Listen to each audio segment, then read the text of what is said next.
एक चुम्मा दे दे। बोरे चदी मगी तोरो चुम्मा हमें लेबोगे, तू ही हमरा से चुम्मा मांगत रहो, ले।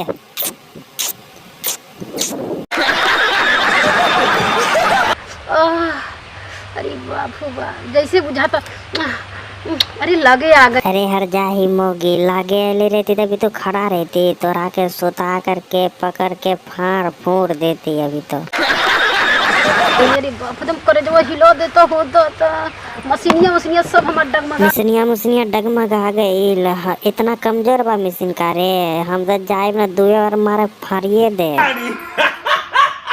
अरे का करता तू भौजी? भौजी का करी, भौजी पेलवावे के जुगाड़ लगावा तारो, तू पेलवेबो तो बता दी है। पैंट में लौड़ा ठिंगल बा, तोरा के दे के फाड़ दे।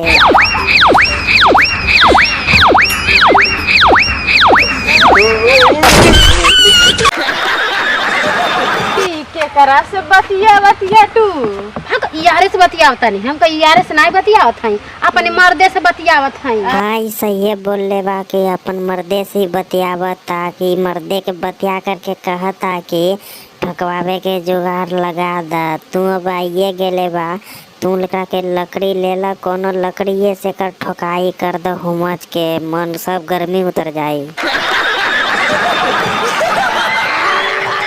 भैया लोग वीडियो पसंद आ गए हो तो वीडियो को लाइक कर दे, चैनल पे नया है तो सब्सक्राइब कर दे, काहे कि आवे वाला वीडियो आप लोग के पास सबसे पहले मिलते हैं। भैया लोग एक और वीडियो बाकी मिल जाए आप लोग के, जल्दी जल्दी लाइक सब्सक्राइब कर दे।